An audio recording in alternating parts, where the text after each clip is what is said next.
The testing crunch time is our enemy. We all want to launch awesome software, stuff that works great and makes people happy. That's the dream, right? But here's the thing, testing takes time. And guess what? We never seem to have enough of it. It's like trying to stuff a giant marshmallow into a tiny box. It's just not gonna fit. That pressure to launch, to meet deadlines, it can tempt us to cut corners on testing. But here's the truth, folks. Skimping on testing is like playing Russian roulette with your software. Sooner or later that loaded chamber is gonna come up. And when it does, boom, bugs, crashes, angry users, not a good look, right? If you like it, please give this video a thumbs up, subscribe to this channel and click the bell. Never forget our upcoming sessions. If you have any questions or hints, please leave a comment. Our certified QA experts will reply in time.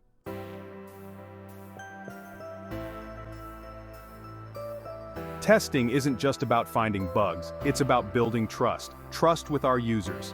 They need to know that what we build is solid, reliable, and does what it's supposed to do. Imagine ordering a pizza and getting a box full of packing peanuts instead. That's what buggy software feels like to a user, a broken promise. Thorough testing shows your users you care. You care about their experience, you care about their time, you care about delivering a product that just plain works.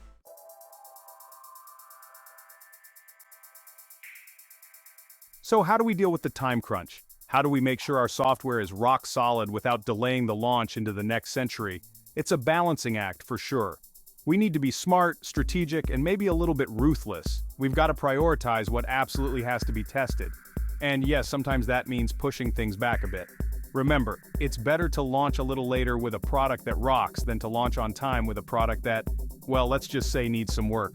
In the next sections, we're going to dig into some practical tips and tricks to make the most of our testing time. Get ready to unleash your inner testing ninja.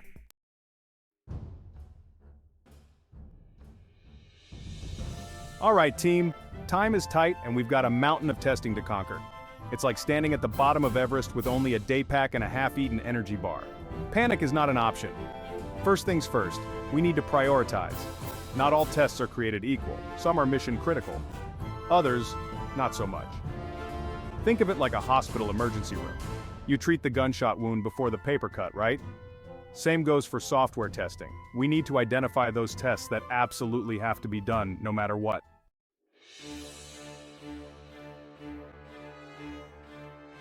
The high-stakes game identifying mission-critical tests. So, what makes a test mission-critical? Think core functionality, the stuff your software absolutely cannot live without. Can users log in? Can they complete a purchase? Does the app crash if you breathe on it wrong? These are the biggies, the showstoppers. If these tests fail, it's game over. Launch is delayed. You're back to debugging in the dead of night, fueled by caffeine and despair. Prioritize tests that cover these core functions. These are your non-negotiables. Get those done first and you'll sleep better at night. Well, maybe not sleep, but you'll definitely feel a little less stressed.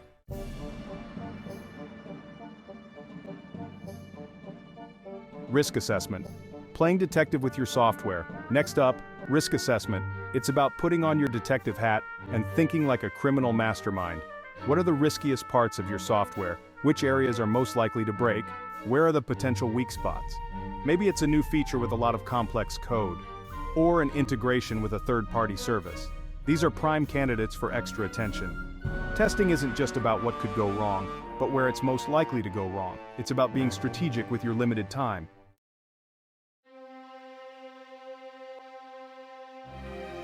Creating a safety net, prioritizing based on impact. Think about the impact of a failure. If a certain feature breaks, will it bring the whole system crashing down? Will it lead to a PR nightmare? Will it cost the company a small fortune? If the answer is yes to any of those questions, guess what? That feature needs some serious testing love. But if a bug in a minor feature would be more of an annoyance than a catastrophe, maybe you can live with a slightly higher risk there. It's about making tough choices. It's about picking your battles. And it's about knowing which hills are worth dying on.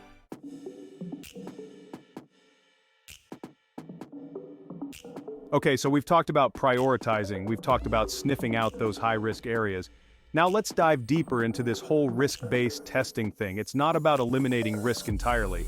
That's about as likely as finding a unicorn riding a rocket-powered skateboard. It's about understanding risk. It's about accepting that some things are riskier than others. And it's about focusing our limited time and resources on those areas that could really blow up in our faces if we're not careful.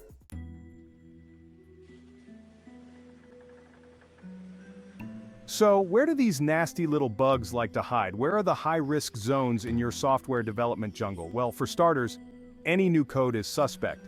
Think of it like a freshly poured sidewalk. It looks solid, right?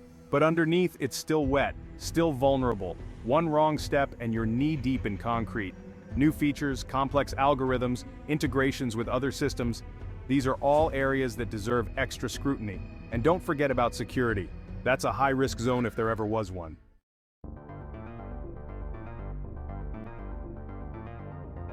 Now I know what you're thinking. Adam, this all sounds great, but we've got a limited testing budget here. We can't spend weeks testing every single line of code. And you're right, we need to be smart about this. We need to find ways to mitigate risk without breaking the bank. One way is to focus on the most common user scenarios. What are the things that users do most often? Make sure those workflows are rock solid. You can also use techniques like boundary testing and equivalence partitioning to get more coverage with fewer tests.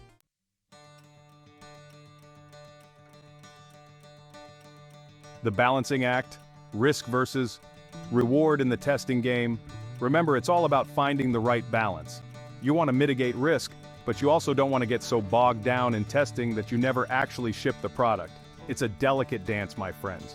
But with a little bit of planning, a healthy dose of pragmatism, and maybe a few late nights fueled by pizza and caffeine, you can find that sweet spot. You can deliver software that's both high quality and on time. And trust me, that feeling of accomplishment, it's worth its weight in bug-free code.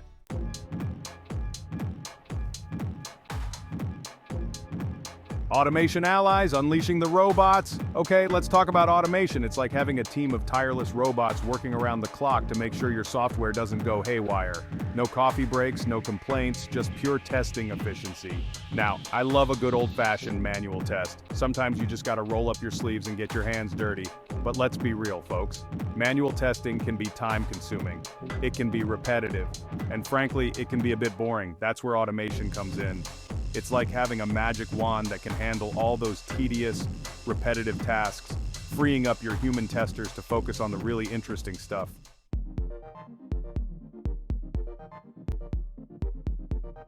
Picking your automation arsenal, the right tools for the job. So what kind of automation tools are we talking about? Well, there's a whole smorgasbord of options out there, everything from open source frameworks to fancy enterprise-grade platforms. You've got your Seleniums, your Appiums, your Cypresses, each with their own strengths and weaknesses. The key is to find the right tool for the job. Think about what you need to test, what platforms you're targeting, and what your budget looks like. Don't just jump on the latest bandwagon. Do your research, talk to other developers, and remember, the best tool is the one that actually gets used.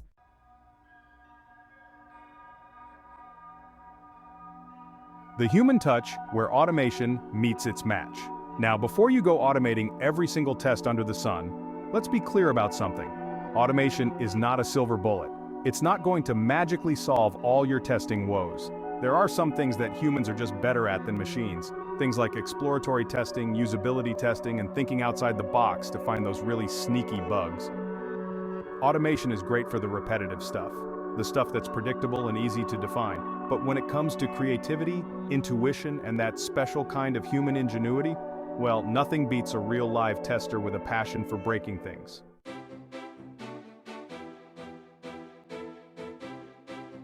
Supercharging your testing automation for the win. So, when used strategically, automation can be a game changer. It can help you speed up your testing cycles, improve test coverage, and free up your team to focus on the really important stuff. It's like having an extra set of hands or maybe an extra brain to help you make sure your software is the best it can be. But remember, automation is a tool. It's only as good as the people wielding it. So choose wisely, my friends, and may your tests be ever in your favor. Now, where did I put that robot arm? I think my coffee needs a refill.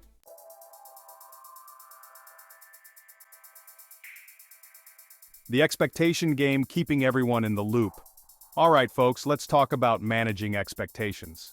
Because when you're racing against the clock to ship software, the last thing you need is a bunch of stakeholders breathing down your neck, wondering when the heck that shiny new feature is going to be ready. Stakeholders. They're the folks who have a vested interest in your project. The bosses, the product managers, the marketing team, maybe even your grandma who keeps asking when she can buy your app on the App Store. They're eager, they're excited, and sometimes they're a teensy bit clueless about what it takes to actually build and test software. Our job? Manage those expectations like a boss.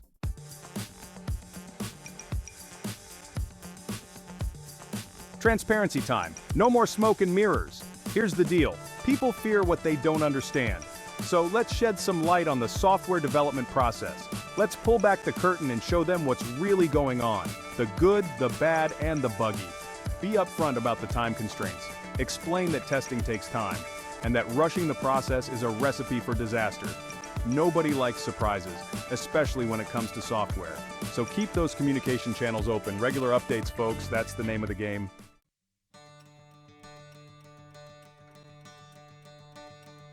Building trust, brick by brick communication, is key. Don't just tell them everything's fine when it's not. That's like putting a band-aid on a bullet wound.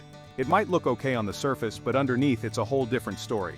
If you're hitting roadblocks, if you're finding more bugs than you can swat, let them know. But here's the key.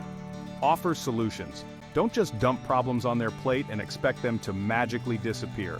Explain how you're going to mitigate the risks. Reassure them that you've got this. Remember, building software is a team sport, and that includes the stakeholders.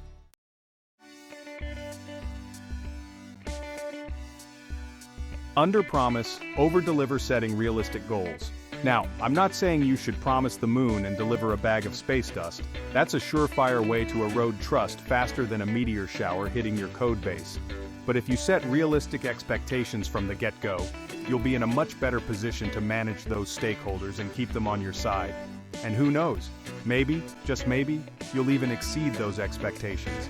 And that, my friends, is how you build a reputation for delivering quality software, even when the clock is ticking like a time bomb.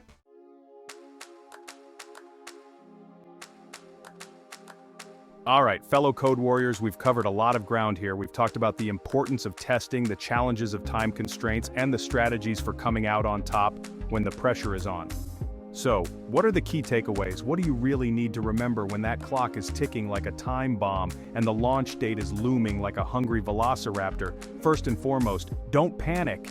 Easier said than done, I know, but trust me, a clear head will serve you far better than a panicked one.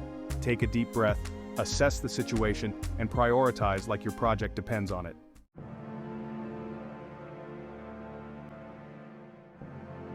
Not all tests are created equal. Focus on the critical stuff, the core functionality that your software can't live without. Identify those high-risk areas, those ticking time bombs that could blow up in your face if you're not careful. And remember our friend, risk-based testing. It's not about eliminating risk entirely, because that's about as likely as winning the lottery while simultaneously getting struck by lightning. It's about understanding risk, accepting it, and focusing your limited time and resources on those areas where a failure would really hurt. Think strategically, folks.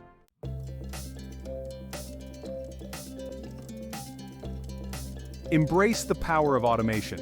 It's like having a team of tireless robots working around the clock to make sure your software doesn't go haywire. But remember, automation is a tool, not a magic wand. It's great for those repetitive, time-consuming tasks, but it can't replace human intuition, creativity, and that special knack for finding those really sneaky bugs. So, use automation wisely, and don't be afraid to get your hands dirty with some good old-fashioned manual testing.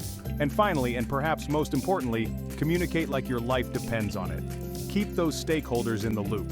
Be transparent about your progress, your challenges, and your solutions. If you like it, please give this video a thumbs up, subscribe to this channel, and click the bell. Never forget our upcoming sessions. If you have any questions or hints, please leave a comment. Our certified QA experts will reply in time or even produce a separate video about your topic. Please also check out our other over 200 videos about software quality.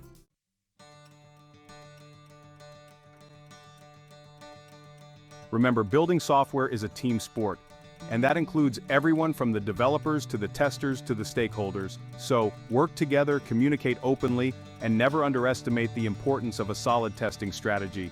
Now go forth, my fellow code warriors, and build amazing software. And the next time you're facing a tight deadline and a mountain of testing, remember these tips. They might just save your sanity, your project, and maybe even your next performance review. Stay curious, stay creative, and most importantly, stay buggy. Wait, I mean stay bug-free, you know what I mean.